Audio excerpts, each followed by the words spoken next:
All right, Anna, here we go. Thank you for joining me. Thank you so much for having me. I'm super excited.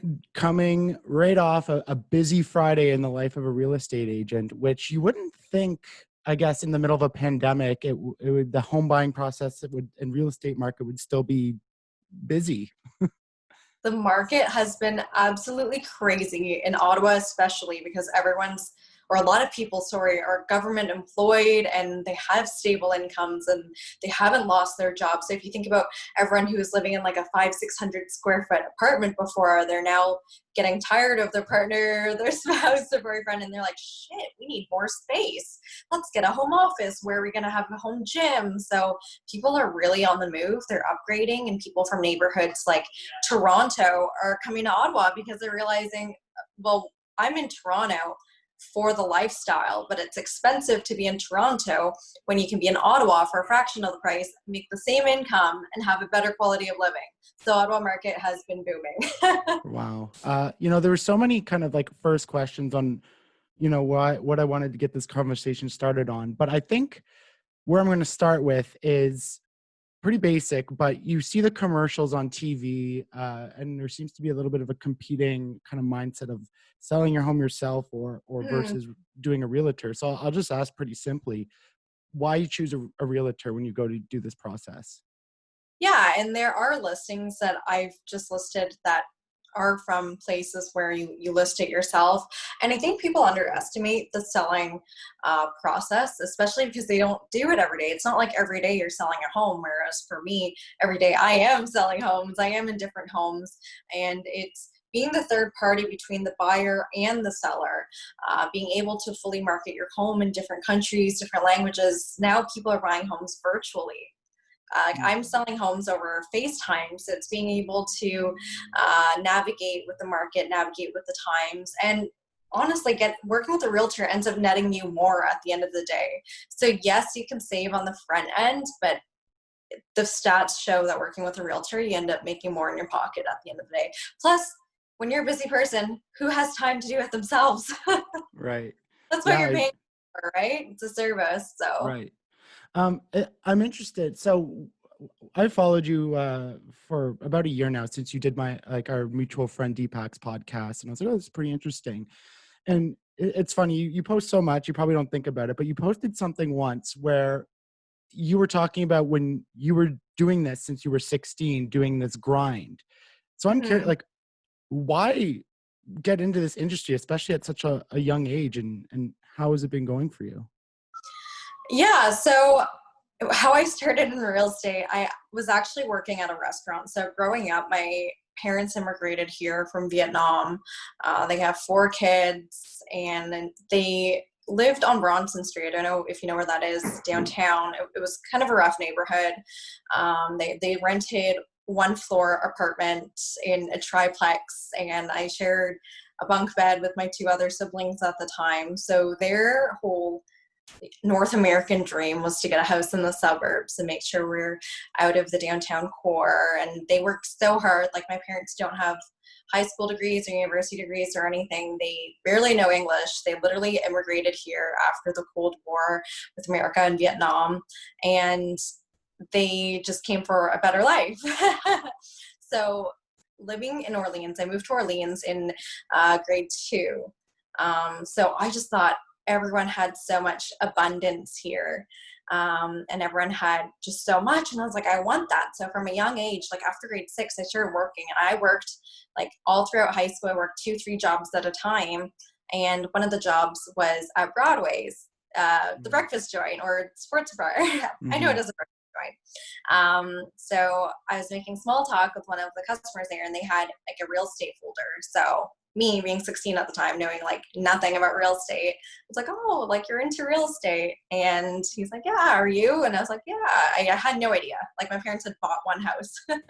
So he's like, oh, well, we just started chatting, and he's like, oh, well, come intern at my office anytime. I was like, yeah, sure, whatever. I didn't think much of it. And then a week later, my boss, I came into work, and my boss goes, oh yeah, some guy asked for your email, so we gave it to him. And it's funny because now, as an adult, I was like, how did you just give out a 16-year-old's email address? But it was just such a like close-knit restaurant environment that like the customers were regulars. So he emailed me and said, hey, I was being serious about the internship. So I took it, and for the first month I was just filing paper, making photocopies, and then they started getting me to do real work, and then I got hired shortly after. So I was working there. I was working at Broadway's, and I think I was working at like Swiss Chalet or something. It was just an extra money for me, so it was super fun. And my whole goal was to go to Queens for university, or go to a good university. My older brother was the star child and got honor roll every single year, got a scholarship to university. So I really looked up to him and wanted to do that.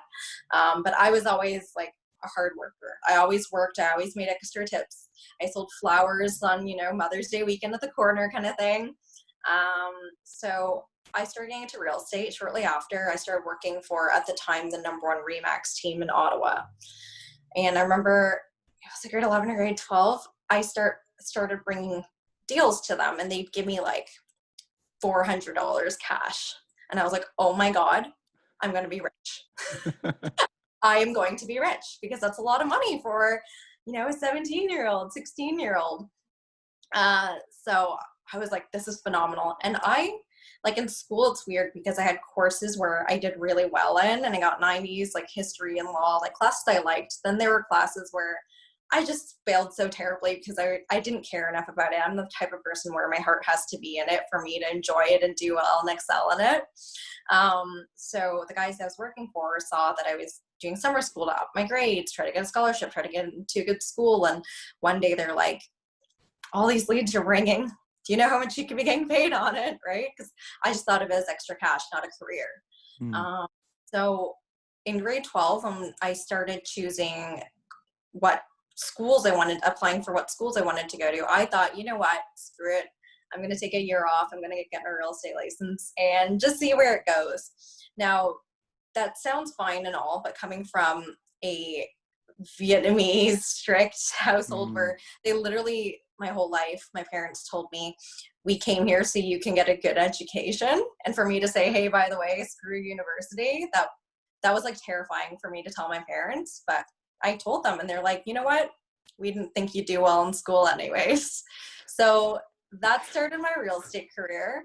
And before I got licensed, I was working with so basically how it works in real estate is that you can't sell resale without having a license if it's not your own house, but you can sell new construction because you're working for the builder. So that's what I was doing before I got my license, the year it took me, and then I got my license and went from there. So that was kind of a long story, but that's how I got in. Right. It's funny. There's definitely that stigma, I guess, or the what's the word? I can't think of it right now, but for Asian immigrants and Asian children talking about their parents and how important academics is. And I couldn't imagine, but like that fear of having to tell them like this is your journey. And I'm glad that they accepted it, because I've had a few people on the podcast kind of like talk about that in their lives, and like the stress and the mental health implications and everything like that. Okay, young people. I think a lot of young people nowadays, home ownership, if you go to school, like home ownership doesn't really seem to be, I guess, feasible in a lot of cases until you're a lot older. So like someone like myself, I use myself as the example is, I've had a lot of student debt, a lot of made of probably poor choices in my early 20s of spending habits. So, not a lot of savings, lots of debt. So I've literally chose to learn nothing about real estate, never even looked at buying homes, anything like that. Have I made a mistake? I would never say you've made a mistake. And it's crazy because I was speaking with some friends and clients yesterday, and we're just talking about student debt and how like that you can literally claim bankruptcy and still have to pay student debt. I know in America they're saying it's going to be the next recession. It's going to be student debt. And like, I totally empathize and understand with that. When clients ask me, like, Anna, what do you recommend? Student debt or like saving up for a down payment, etc. I think it's always good to educate yourself on the market, whether you're looking to buy today, tomorrow, 5 years in the future. At least you have an idea. Some people reach out to me and they're like, "Well, I want to buy right away because all my friends bought." And then it's funny because it comes down to almost an ego thing where it's, are you buying for yourself or are you buying because your friends are buying? It might not be the best option for you right now. And I tell clients that, I'm so honest, like, yes, in the short term, I might lose the deal of them not buying, but they're happier with me in the long run because it is what's best for you in that moment in time and where you are in life. And it depends person by person. Like if you're straight out of university, you have student debt, you're starting out with your starting job, yeah, maybe rent a room with a friend or live with your parents until you save up more money or pay down more debt. That's not, moving out is not like the only option, or buying a house is not the only option. But here's the thing, if you're renting at extremely high rent, but you have like 5% down to put on a house, that's a really good option if you are renting, to take that money, put it into your own investment. That way you're paying off your mortgage and you're also making money in equity in your own house. Now I've had friends that are starting businesses or have started businesses but want to buy houses. In the long run, your business is going to be really important for you. So it's important you invest in yourself and your business, whether that be your business or real estate, because real estate is a great investment. I've invested a lot in real estate and I was able to at a young age because I started young, because I'm in the industry, so many factors. But there's a path and a milestone for everyone, and I discuss those options, and I'm pretty real with my clients, and most of them end up becoming friends because of that. So it depends It's what's. Yeah, it's interesting the system we've kind of created, because we grew up, and a lot of us, I know myself, I didn't understand, all the work that my parents put into like provide this life, and the dream you think it's just going to be the reality. I'm going to grow up, going to get a house, going to have a wife, going to get married, all that typical stuff. But like the system we've kind of created, and especially in Ottawa, Toronto, Vancouver, some cities in the States, where we come out with these pretty massive student debt piles and the rent is super high. So like the government's always talking about, mortgages and home buying and how it's an important part of the economy. But like we almost have this like system where it doesn't support that reality for a lot of people. Yeah, that's true. And that is why it's so important to learn about the industry even before you're ready. Become more financially literate. Maybe even have some preemptive calls or discussions with mortgage brokers or realtors. I have so many clients that reach out even on Instagram, say like, listen, I don't want to waste your time. I'm not looking to buy for another year or two. I'm like, listen, let's have a call. That way, at least you have more clarity moving forward, what you do need to purchase a house, what we can do to help improve your credit score, how much you should save. And some people don't realize that they're actually in such a good position to buy sooner than they think. And the more thought you put into it, the more mindful you are of your spending and your saving, and you get to that home ownership goal so much sooner. And I've seen that in so many of my own friends and clients, that they end up reaching that goal sooner than they had hoped because they were more mindful about it. Right. So let's kind of, I don't want to let you give away all your tips and secrets, because we want people calling you and contacting you. But let's say, someone who is fresh and really not kind of literate in this market, what's kind of like maybe like a beginner's package on what we might need to know when setting out to this home buying process? Yeah, well, you know what?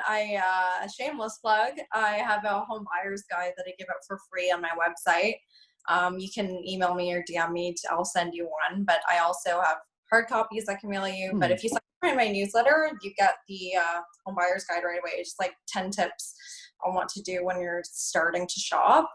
I always say, whether it's a realtor or mortgage broker, reach out to one or the other right away and just have that preemptive discussion, even if it's not for like 2 years. At least you have clarity moving forward, and every maybe 6 months, touch base, see how the market is. Obviously, there's technical side of purchasing, like having the minimum 5% down payment, having a decent credit score. Credit score is not like the do or die. And even if you have like student loan debt, that's really normal for you to have student debt and still be able to purchase. So that's not a limiting factor. Having debt is not a limiting factor. It's kind of like when you lease a car, that's considered debt, but it's not a limiting factor to purchasing a house. And a lot of lenders, so when you work with a mortgage broker, they're going to shop around different what's called lenders, people who are going to lend you the rest of the purchase price for the house. Like, they're not naive. They know people have student loans. So we work around those options, and there's so many different lenders. There's like 40 plus lenders we can shop around with and kind of plead your case with. So even if your credit isn't great or you have student loans, we can work towards those, either making it better or whatever your options might be. Right. Sorry, what's that? Zoom's terrible. It cuts out, and like when someone's talking and the other talk, it's like it just cuts it right out and you can't even hear it. Okay, so you mentioned this 5%. Now, the number in my head, at least coming from I'll quote unquote the boomers when I'm talking about home buying, I think they say, is it 10 or 20% that you need because you want to avoid mortgage insurance? Like, am I on the right track with that? Yep. So go ahead. No, you go ahead.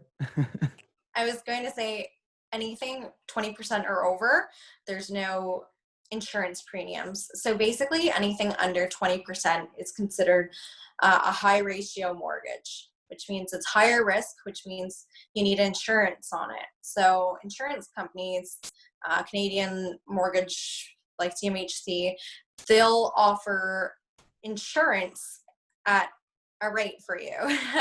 The more you put down, so it's not like a set rate. So if it's 5%, 10%, 15%, that's different premium. But everyone always says like, oh, do I need like at least 20% down to avoid the insurance premiums? It's like, if you have 20%, sure, it is a lot of money on your average house. That's like 80, 100,000 cash.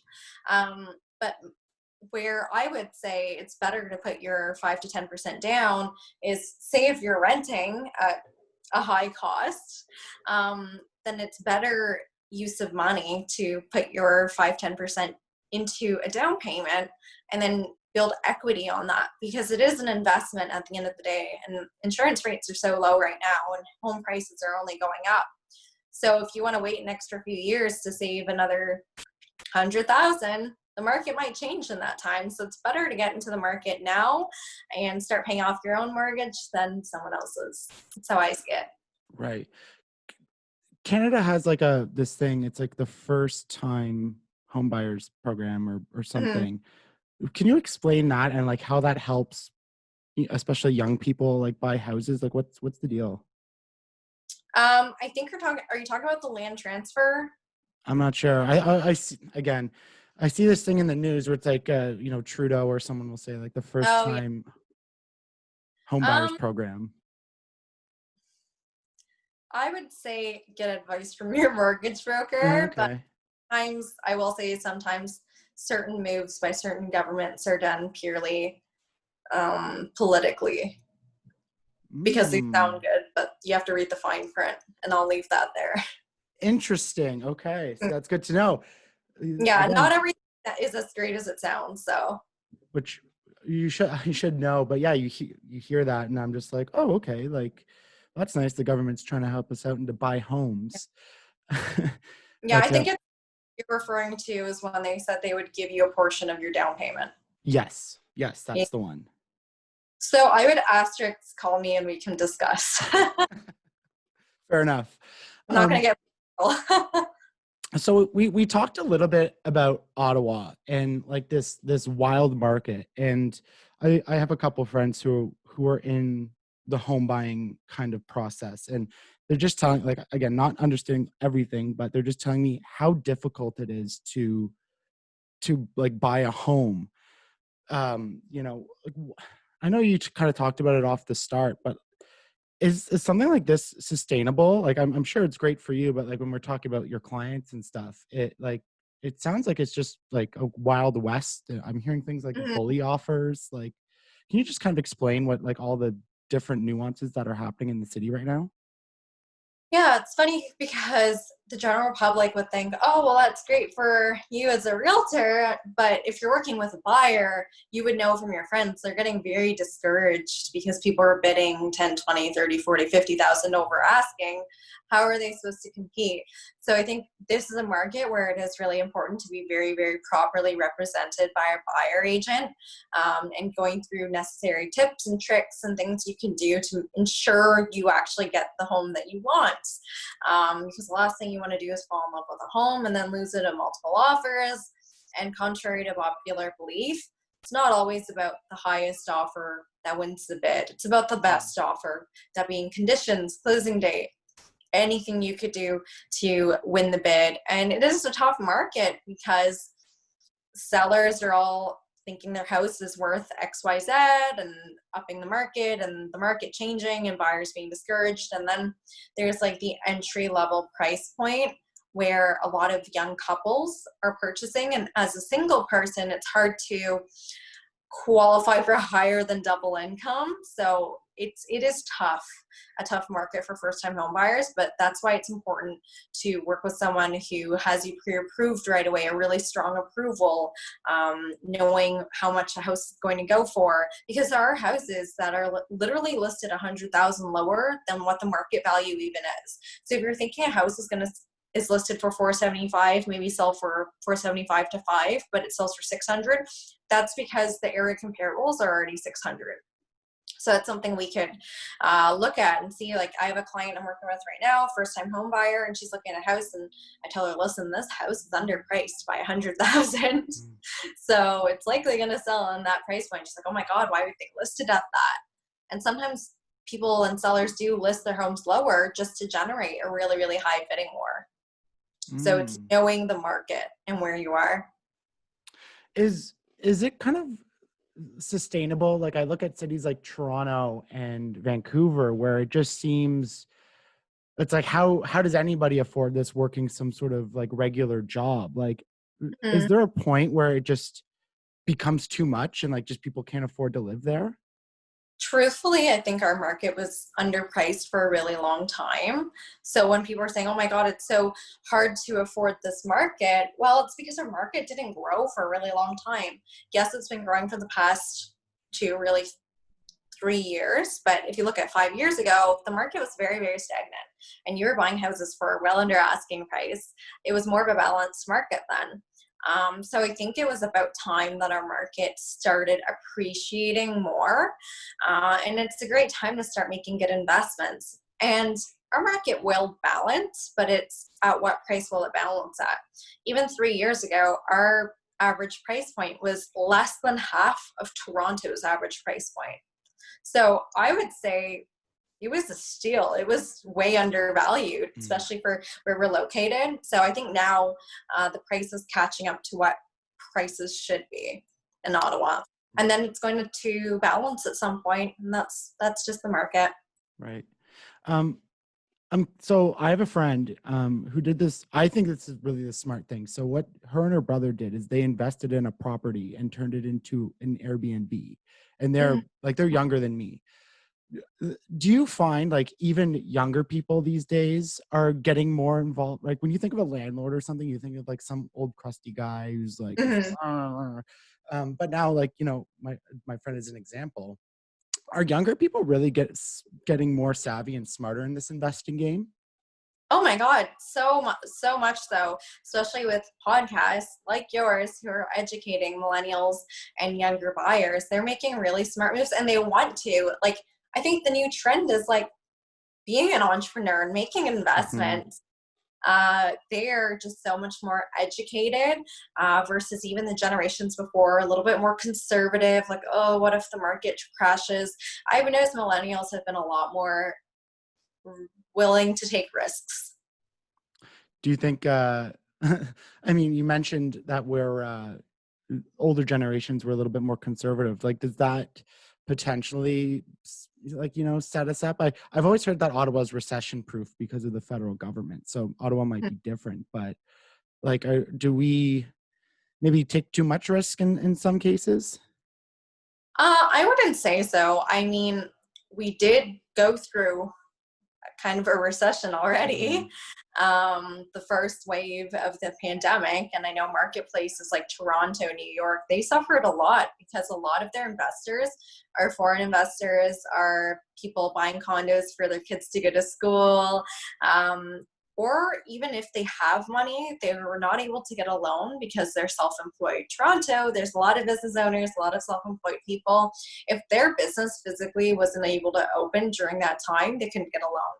Versus Ottawa, now we were still buying and selling houses throughout the first wave.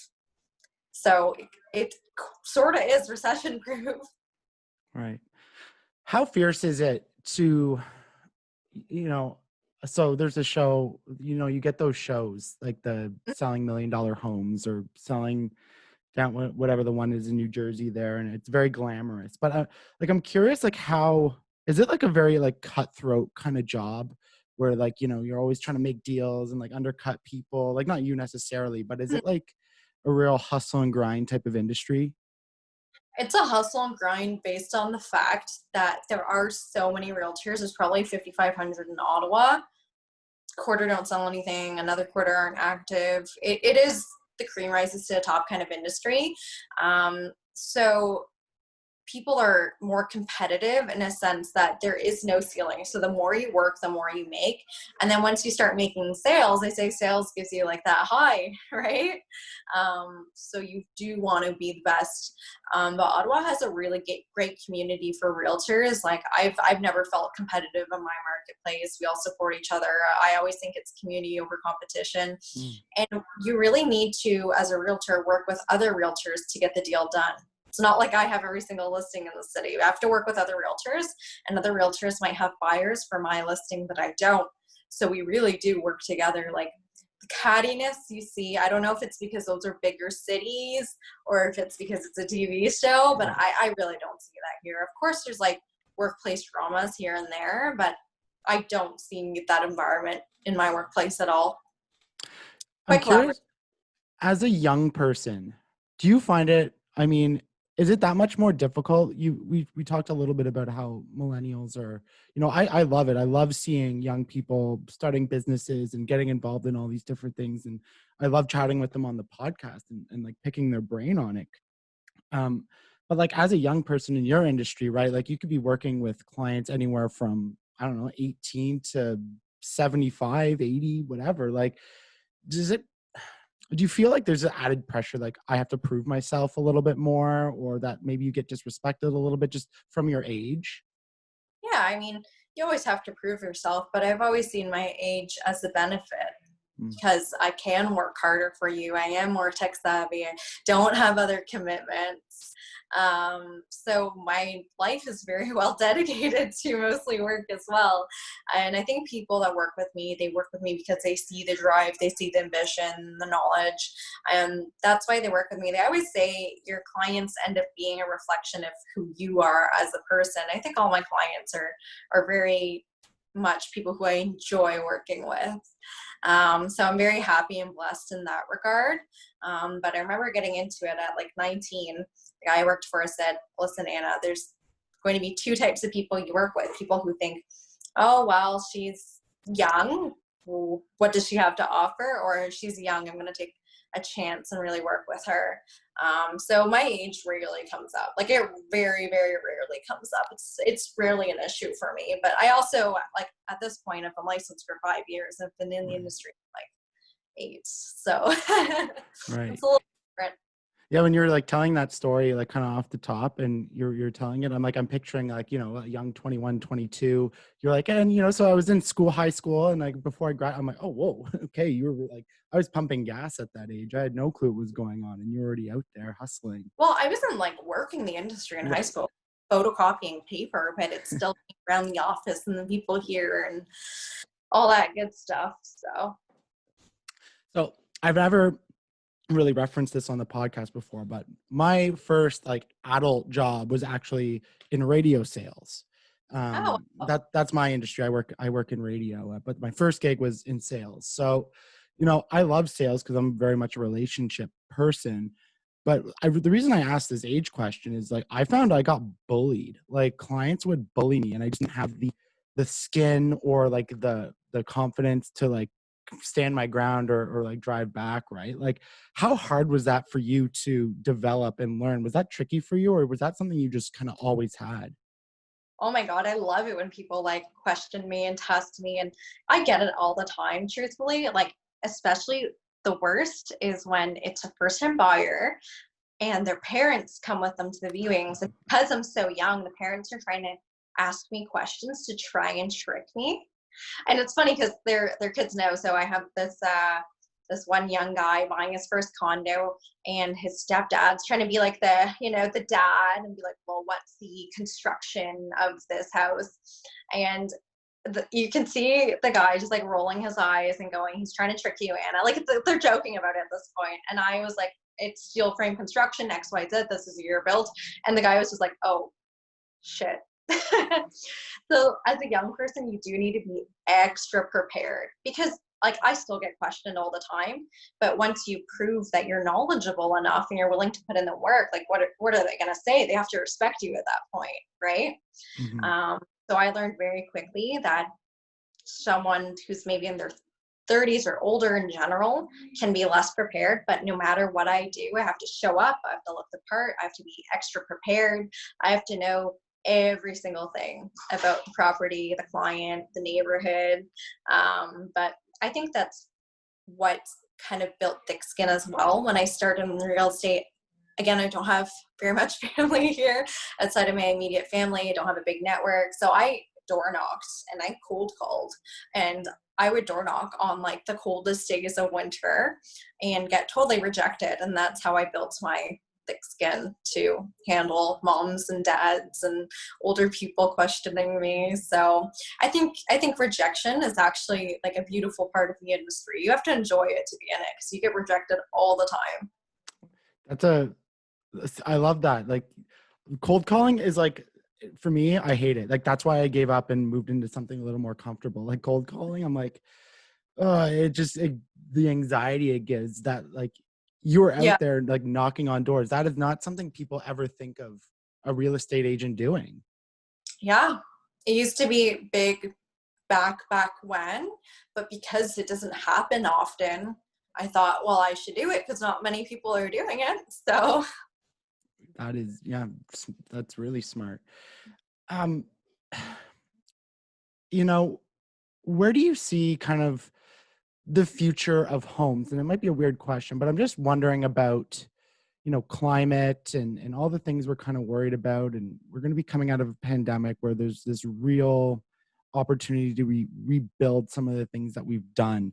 Do you see at least like the innovations in homes, the renovations, the new builds, like do you see a new push in this like totally new way of doing things coming anytime in the future? Or like, I mean, in the city of Ottawa, it's pretty conservative in a lot of ways. Like it just kind of riding out status quo until someone is able to show that you can make a lot of money off of it. hmm. So I think what's great is that we're starting to see much more sustainable builds, sustainable technology in homes, more effective ways for the environment to build these homes and build them properly as well. So with more technology, climate change, innovation, we're going to get the most energy efficient homes. Now I'm already starting to see there's a project in Ottawa called Zibi, and they're rated by One Planet Living. There's only, I think, 7 projects in the whole world rated this high in energy efficiency. They literally take the waste energy produced by the Scotty Mills. You know the toilet paper brand? Is it Yep. Scott? Yeah. Yeah. So they reuse that energy to power the entire neighborhood. I'm like, it's doable. It just needs to become more accessible and more affordable for people to build more sustainably. Because right now, like building new houses is not effective for the environment. So I'm excited to see more sustainable ways to live. I wanted to kind of ask that question because my next question is going back to what I was talking about working in radio. When someone leaves the industry, whether they get laid off or something, there is a large selection, especially announcers, the people who talk on the radio, who go into real estate, whether successfully or not, that's another thing, but they always try. It's one of those jobs where people are like, oh, I can do this, Mhm. for whatever reason, right? So I want to talk a little bit about like all the behind the scenes work that you do and that like goes into it.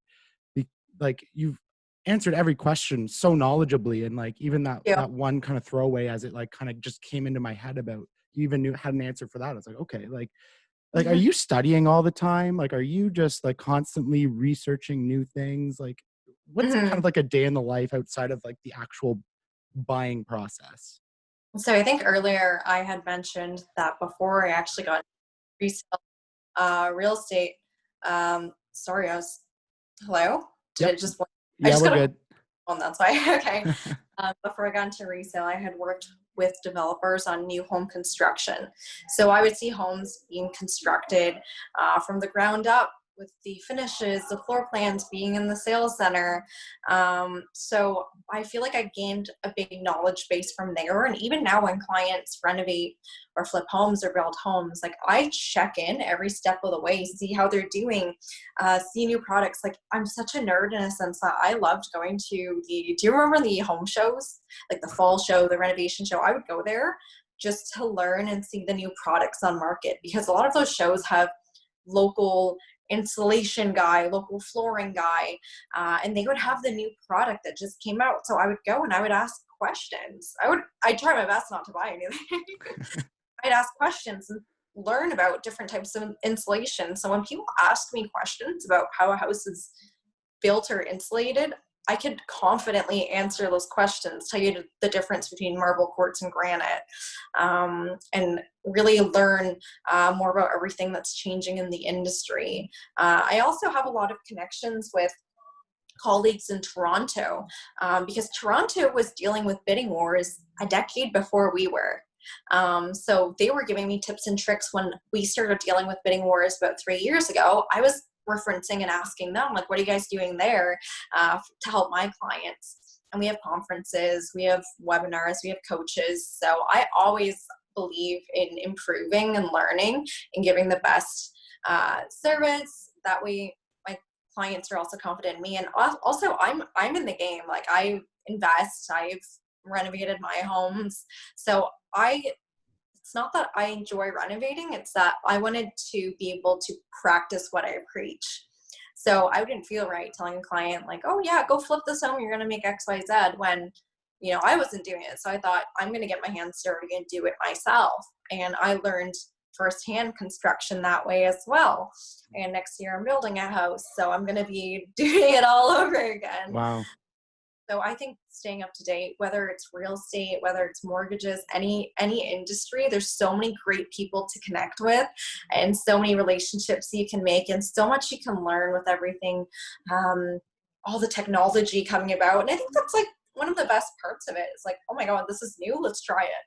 Because there's a lot of realtors who also are like so old school and didn't want technology when it came, but here it is. It's a reality. So One of the things I find so cool about you and a couple other the younger realtors is how well you use social media in that business. And like of course it makes sense, but it just seems like something you wouldn't think about top of mind when you're like showcasing homes or attracting new clients, is using this social media game. And I like, has it created all these like new opportunities for you?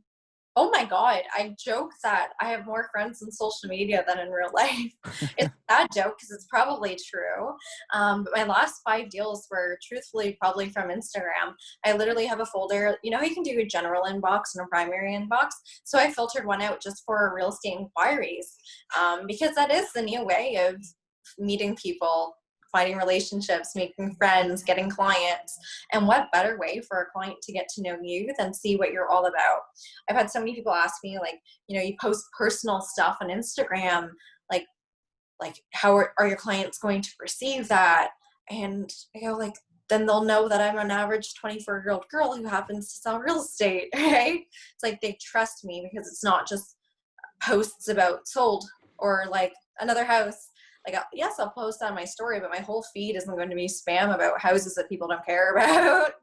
it's going to be real. It's going to be me. And I've always said that I'm going to be really authentic and genuine in what I do and selling real estate and being who I am. So a lot of clients will follow me on Instagram or create me. And it becomes weird when it's like an older client, because my Instagram is geared more towards like the millennial generation. So I just had clients, a couple who I sold their house for like 1.2 million, and they followed me, and I'm like, oh my God, like it gives me a little bit of anxiety. I'm like, oh, are they going to think I'm just like a child? But they hired me because they already saw my Instagram and they know who I am. So it doesn't matter. Makes it more real.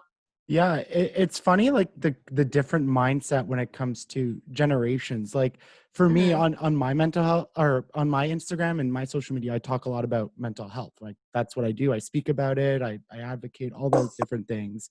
But people often tell me you shouldn't post that on social media because, you know, you might lose, like, what if one of our clients from radio follows you and sees that and they're like, oh, you know, like, but like it actually, the authenticity leads to more positive interaction than losing any like respect from a client, right? Like you might lose one, but you'll get 10. And it's like authenticity kind of wins at least at this point of time. That's it. And it's the quality of your relationships with those clients. So maybe you missed out on 2 clients, but the 2 that are clients, you're going to have such a more genuine and authentic relationship with. And they're going to end up being like your number 1 fan because they know you now on a personal level without actually knowing you on a personal level. They feel like they can connect with you. And because you opened up about that, other people feel like they can also open up to you about that because you understand. And if you didn't put that out there, people wouldn't know to come to you about that or understand the same way. It's about building a more deep relationship, not just more narrow relationships with everyone. So I totally, I totally respect you for that. Do you, I mean, you're young, you've already had so much success. You know, do you, do you see yourself like doing this in Ottawa or doing this like, or for the rest of your life, or do you see yourself like branching off into like starting your own thing, Mhm. you know, jumping on this totally new type of, I don't know, like you said, virtual is becoming this big thing. I don't know if that'll Mhm. continue after the pandemic or not, but like, do you see yourself doing this for the rest of your life?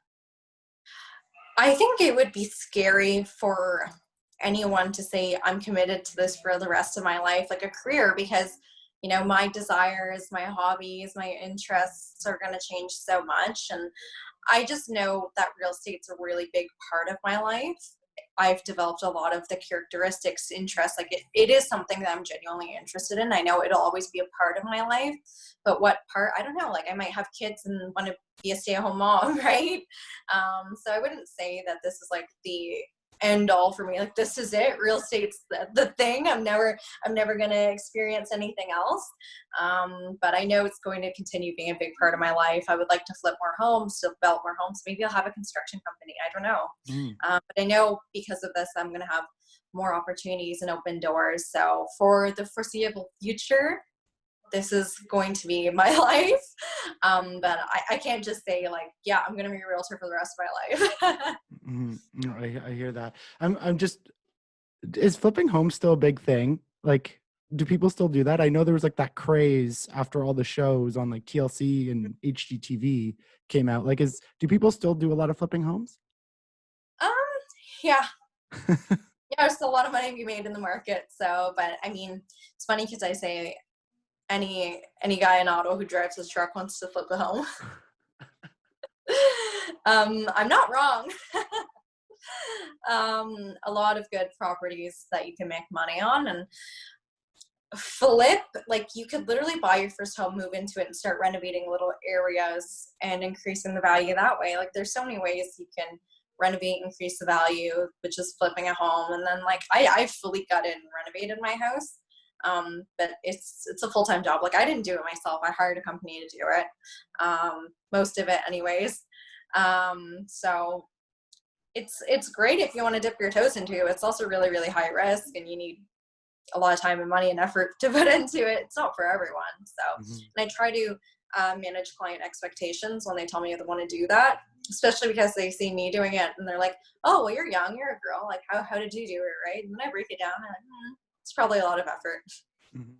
I even have friends from high school. So I'm from Carlton Place, which is not too far from here, but like that's even happening in the rural areas. Like they'll buy a house in the country Yeah. that's like a lot cheaper than the city, and then I see them like they track their progress and stuff of renovating these like country homes in the middle of Timbuktu. So it's like, okay, maybe everyone's on to something. Maybe I should get on it. It's also a good way to get your dream home without paying dream home prices. So if you know you want a certain style of home, but you find a home that needs some elbow grease, but it's a lot lower, that means your mortgage is lower. And then once you get some money, you can renovate the kitchen. And then once you get some money, you can finish the basement.